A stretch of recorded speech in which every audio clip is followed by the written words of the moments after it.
Ladies and gentlemen, my name is Michel Kroll and you are watching Off the Records, and we're in the second season, deep in the second season, and I have my amazing human friend here. His name is Mike Trubestkov. Yeah, cheers, Did I say that right? Yep. Yes, got it. Good, yeah. And Mike and I, we met in during a party of a common friend. Curtis, yeah. Of Curtis, and you've seen Curtis probably in one of the other interviews as well. And I needed to talk to Mike because Mike is one of the most fascinating people that I've ever met. Oh, thanks, man. And it was just an amazing journey, and he was so generous and let us in his studio, which you can see here behind us, and we just had a cool chat about gear and everything. So if you're interested in cool tech, just hit up Mike at EOL Studios. I'll link everything below as well if you're interested in Mike's work as well. And Mike, maybe we can start with, you are a doctor. Yes, I am. Yeah. Tell us a little bit about why you're a doctor and why are we here right now? Why are we not in an operation room? All right, that's gonna take a while. University, okay. Take your time. That's gonna take a while. So, well, I started playing music when I was 5. So, a young kid playing piano. And even though, like, you know, because I'm from Russia, Russian music schools are probably German music schools as well are pretty rough. No, yeah. Russian's harder. Maybe, I don't know, maybe. Anyways, they are pretty rough, Pretty regardless, strict, yeah. both on them. So I kind of survived through, and I kind of actually enjoyed most of it, which was a sign that music is something good for me. Yeah, yeah. And then after I graduated, I carried over. I started playing synth just by myself. I have 2 albums of my super duper crappy, like childish demos. I think I've deleted them, but they were created at a time when I was like 12 or 13. Wow. So, but I always wanted to play guitar. So it was a dream to, I actually want to like play those power chords and be cool, yeah, heavy stuff and shit like that. And eventually I started doing that. 14, 15 years old, got my first guitar and really got into it and started practicing a lot. But in Russia, you are unlikely to build a musical career unless you are like a classically trained conservatorium kind of musician, which I never wanted to become. Yeah. Like I didn't want to be an academical piano player. That wasn't my thing. So I also come from a family of scientists. My mother is a scientist and my father is a scientist, mathematician. Physicist, so the choice was obvious. Like I was kind of forced into the best university in Moscow, which is Moscow State University, if you know of that. Yeah, it's very prestigious. Yeah. Yeah, it is pretty prestigious. Yeah, and I was able to enter it successfully and basically studied it. So it wasn't. I mean, it was a good choice, and I am still super grateful to have my specialist or master's degree in that university. I know physics and it's really cool, but it's definitely not my thing. So when you were in uni, were you doing music parallel, or did you put it aside and really just put your scientist I hat on? always did music in parallel. How did you do that? Because it sounds quite strenuous to do both things. It was fun. I was bringing my guitar to the university. I was coming with it, and during the breaks we had like 40, we actually had 1 hour lunch break. Yeah. So I had my lunch in 20 minutes, then 40 minutes I just practiced into the click. Literally, I'm not kidding you. Where did you sit? Like, did you sit somewhere in the laboratory or? No, just in the hall. In the hall. People were passing by. Yeah. Actually, I had a moment when an old lady said, "You can't bring this into university." Whoa! Pointing at my guitar. Yep. That's a vibrant memory of mine. Blasphemy. Yeah. Yeah. How to bring art to the science. So yeah, it's always been a bit of a conflict between science and music, as externally as internally as well, unfortunately, because my parents wanted me to be a scientist. Like I wasn't really able to say no to that. So, but having said that, I also wanted to leave Russia. I didn't want to live in Russia. When did you knew that you wanted to leave Russia? I kind of, I think in late school, like, or maybe once, around that, I kind of wanted to live abroad. It wasn't anything like super clear to understand. It was just like I kind of felt that I want that experience, if that makes any sense. And then it grew over. Like politically, Russia was not ever great. As you know, what's happening now, it's just slowly declining over years. And my family has always been really advanced in politics. They understood what's going on. They could make some, propositions of next steps, and they knew that I should leave if I wanted to build my life without any restrictions. Unfortunately, I had to leave, and that's what I strived upon. And living in Russia is actually bloody hard. To get a visa into United States, because to get a visa in United States you have to wait for a few months, and all your documents are checked thoroughly. Do you think it's harder from the American side, or is it harder from the Russian side that they don't want to leave you? Both. Both. And the Russian side currently is getting worse and worse. They don't want you. Well, they either want you to leave and not return ever, or they don't want you to leave. And it's getting harder. Russian passport isn't very powerful at the moment for traveling abroad, so you have to get a visa basically everywhere, and it's just getting harder and harder. My father actually moved to Germany. As well. But when I started in university, physics, I became interested in biology, biophysics, so I went into that kind of direction, but music has always been with me. So during that time I also joined a band called Gift of Madness, metal band, metalcore at the time. It was 2010, so was in trend. We did some cool shit, recorded an album. So we actually recorded a full-length album in the studio, and I basically felt like home. I'm like, well, it all makes sense here. I actually, without realizing that, I started producing a bit. Oh, can we try this thing? Can we try that thing? Can we try that kind of slide here, or that kind of lick on the guitar, stuff like that. And I realized that this is something that I really want to do. But at the time, I didn't even dream of studio career. It never felt possible. I do science, cool. I can, come here and record, awesome. But that's it. And I read that was it with that band that you supported Killswitch as well? That's right. How did that come to fruition? The story is we recorded an album. Then I went to the US for 4 months with my university to do my diploma. During that time, they released and promoted an album, and apparently it went quite well. And they pitched it to some promoters who were bringing Killswitch in, and we paid some money and we got on the bill. Nice. That's pretty much it. We paid a lot of money actually. I bet.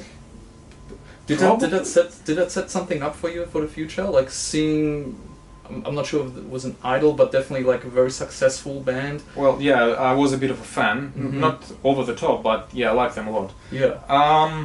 Actually did nothing to me, unfortunately. I would love to say, I played in front of 2,000 people, and it was pretty surreal, to say the least. But after that, that was my last big gig. I think there was another one after that, smaller one. That's it. Then I left. I left to Australia. Connections-wise, nothing. They didn't even talk to us. And because I left Russia, my music network was left up there, and slowly started to lose connection all the time, unfortunately. So then the story is, I graduated, I finished my university, and then I was I want to move abroad. Where can I move? Looks like Australia is a good place, has ocean, has good everything. They speak English, which is good for me, because I wouldn't be able to speak any other language, I think, fluently at least. I was able to find the University of Melbourne, won a scholarship and came here. So it's from the side it sounds really weird, but from my perspective it's kind of logical what happened. And again, music has always been with me. I started studying here, doing my doctorate. No band. I don't play guitar. Well, I do play guitar, but what's the purpose? There is no band. There is nothing to strive towards.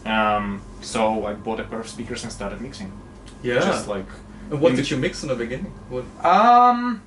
Well, at the very start, it was 2014, late 14, so almost 7 years ago, I think, 6.5 or something. So I started mixing just some raw commercial multi-tracks, obviously freely available, and then I started calling up my friends in Russia and saying, hey, do you have anything to mix? I'm kind of willing to do it for $50 or something. Yeah, yeah. And that's how I started slowly and surely, you know, building it over the years. So you started with tracks, with multi-tracks that you can download from the internet, and you can just a couple of, just for mixing purposes. Yeah, and then you hit up your friends. Yeah, pretty much. Yeah. I think I also did something for free. I think then like for $50, and then I kind of stayed in that category for a little while until I got comfortable. Yeah, yeah. Then I moved in this room here. That's my second year in Melbourne. We moved here, and this place wasn't treated, nothing like that. I started treating it slowly. Again, it took years to build it to decent level, and basically, little bit by little bit, step by step, started building this while doing my doctorate. So I was doing my doctorate 9 to 5. I was coming here 6 to 10. I'm not kidding. I really was. Like, it's crazy. 13-hour days. Yeah. Unfortunately. Wow. 12.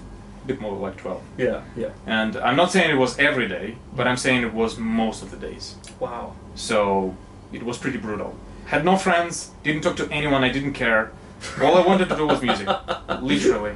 Like, I didn't want anything else. And I was coming here and doing what I loved, and that actually energized me. And interestingly, my doctorate was going downhill. Like, I didn't really enjoy it, and my supervisor became a dick, like overnight, and then he never changed back for some reason. Well, there are many reasons for that, but I'm not gonna go into that. It doesn't matter. It wasn't connected with me. It was something external, but it just was a pain. And then, but my studio was slowly building, so I had a hope of finishing my doctorate and going here full time. Yeah. Which eventually happened. And so my first year full time was 2017. I finished my doctorate, well, late 2017, early 18, and I did my first year full time in the studio without any solid client base. I was just hustling my ass off because I wanted it so bad. Yeah. So I think the key takeaway is how bad you want it. Do you want it as bad as me, like sacrificing my health? You know, at the moment, I'm 30 now. If they told me, well, you have to go back and do your doctorate again and do your 12-hour days again, I wouldn't be able to. I've done that. Yeah. Like, that's my body won't allow anymore.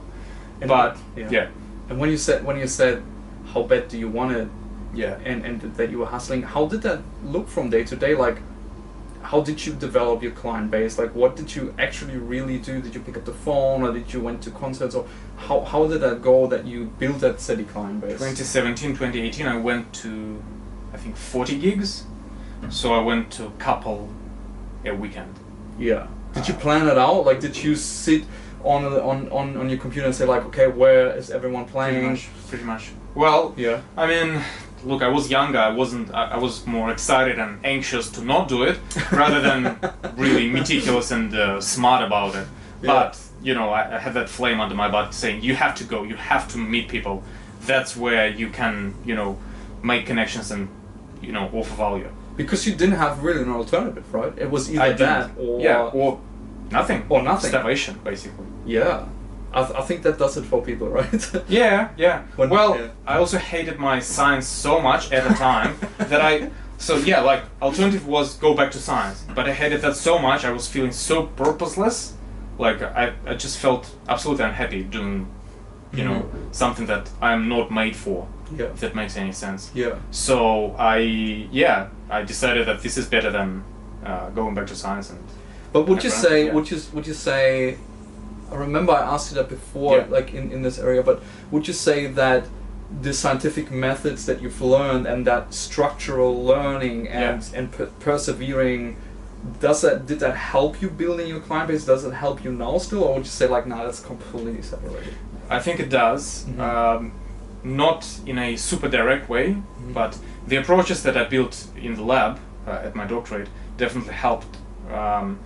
You know, things like critical thinking, like multitasking, scheduling, how to lead projects. I think just my experience at doctorate helps to go through the recording process.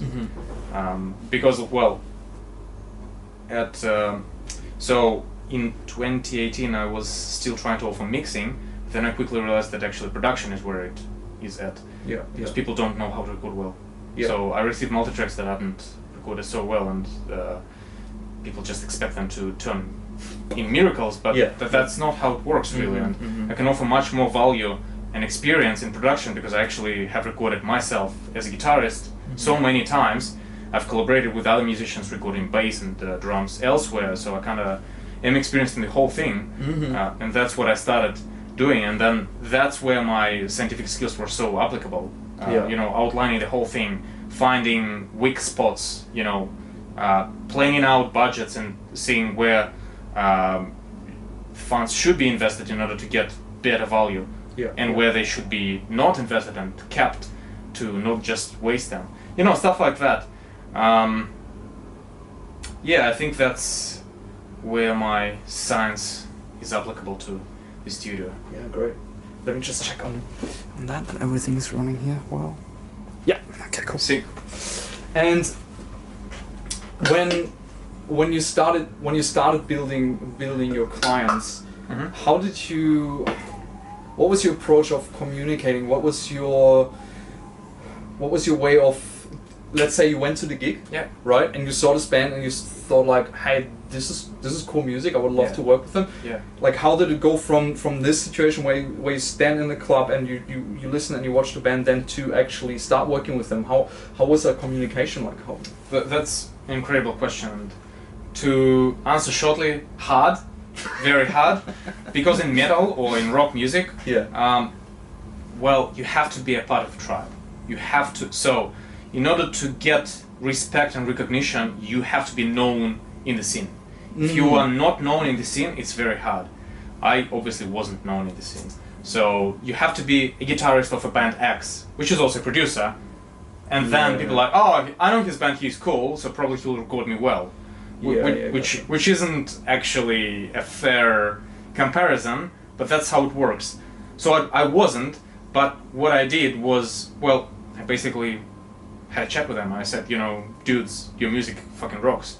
Like, I like this, this, and this. No pitch. Then I add them on Facebook, and then I kind of try to be within their circles, within their attention. I try to post, make content, make educational videos later on. I started content towards them, towards what they could need. Yes. Yeah, so say they're a band, I'm saying, okay, well, here's how to play into the click. Here's the mistakes that I see that you guys are doing, making when playing to the click. Like, this is wrong, this is right, and it's a kind of unique content because people don't like to talk about clicks. Like, this is weird, boring stuff for them, but that's actually super important. And so that if they have a look, they're like, oh, that guy knows his shit. Probably he knows how to record as well. So that's my kind of approach. But as I'm saying, this is hard because I'm not a well-known guitarist here in Australia. I mean, at least I wasn't well-known back a couple of years. So right now I'm getting a bit more established. Online, people know what I play. I have my solo metal project, which is of very high quality. I may join a band at some point, I don't know. And I've just worked with a fair bit of bands as well, so word has traveled. But at a time, you know, getting that initial snowball rolling, just time, effort, and luck. I made little money in my first full-time year, barely scraping by, but I made a lot of connections. The next year they started to pay off, and then, you know, it started to build and build and build, and then those initial projects, word of mouth, bring another project, another one, and then the band that I saw at a festival in 2018 comes back to me at 2020 and we mix an album. Unfortunately, it's a very slow sales cycle in bands, kind of niche. But yeah, I don't think there's a cheat kind of solution to this, rather than just be valuable, be present, be upfront, be respectful, and be respected, I guess. Which is hard. It's definitely, of what I hear, it has a lot to do with making meaningful connections, right? And what you said, like, creating value Yes. over and over and over before you get value, Correct. right? And Correct. and I think that's definitely like mirroring in all kinds of ways, but I think it's important to understand if we are asking people to pay us for us doing what we love, Yeah. we need to bring incredible amount of value before we even ask for something in return, right? Absolutely. So it creates more of a slope, that we created so much value that they almost, I wouldn't say almost feel bad not working with us, but they have a really good feeling Trust. because we invested so much trust and attention in them, without asking anything in return. And I mean, that's with any relationship really that works over the long time, right? Pretty much. So 2014 you started, 2017, 18 you said that's where it financially started paying off. Yeah. Slowly. I would say so, yes. So like 3-4 years really constantly investing into relationship, constantly investing in your video content. And well, growing in all these areas as well, because when I started out I knew nothing about building relationships. So it was trial and error. 17, 18, 19, I started to understand which connections are valuable and which are just wasting everyone's time. Yeah. Which are not the good fit for both parties. Yeah. Which is fair as well. But without you really going through those experiences and understanding where to invest your time properly and what to, like, even which projects to take on and which not to take on, you know, you can't move your career forward without that. So it also, I think my scientific approach, I was in experimental biology, and things never work in biology. Just like come up, the experiment has failed, start over again, and then you find, you like after months, you get to the core of the problem, you solve it, you understand what it is. Normally, like usually it is pretty simple, like maybe like add less of that reagent, more of that reagent, and then things start working. So my approach to this, you know, this is probably marketing or building the studio, is same, experiment. Just find what works, and if things don't work, just try again, try something else. And yeah, I guess finding where you can have maximum exposure of yourself with maximum value provided is the best approach in my opinion. I mean, I'm still a bit annoyed by bands just trusting the image. Oh, he's the guitarist of band X, he must be a good producer.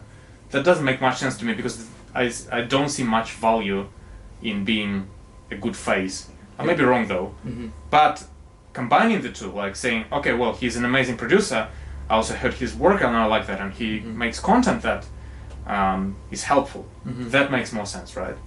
Yeah, I think yes, as a scientist, I would agree, but I think as humans we are, you know, just look to your own biography. How long do we stick around people that are not helpful, but because we know them, we tolerate them longer than we have to, right? And I think that trust in that person is always worth more than the trust in our perceived ability of what they can do.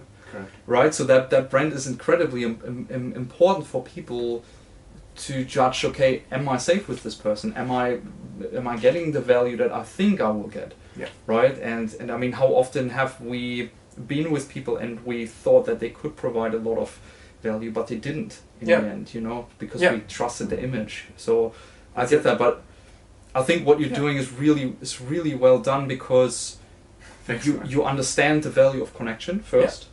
You understand the value of providing trust and constant giving, and knowing that in the long run, maybe it doesn't work out with that person or that band or that act, but creating that mindset around, okay, I want to create a community, I want to create value for people, and then it will come back to me. I think that's incredibly clever. Slow investment. Yeah, Very slow and steady, right? Yeah.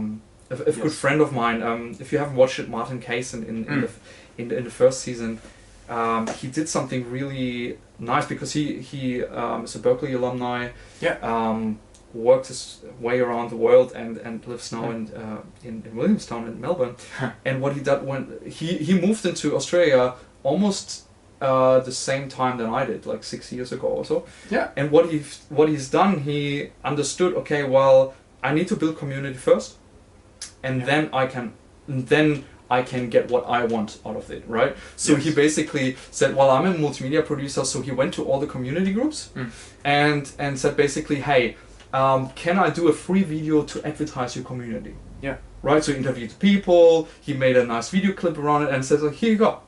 I don't want anything for it. And he did that a lot of times with Lions Club and all those different, and then over time he got used for being the helpful guy. Yeah.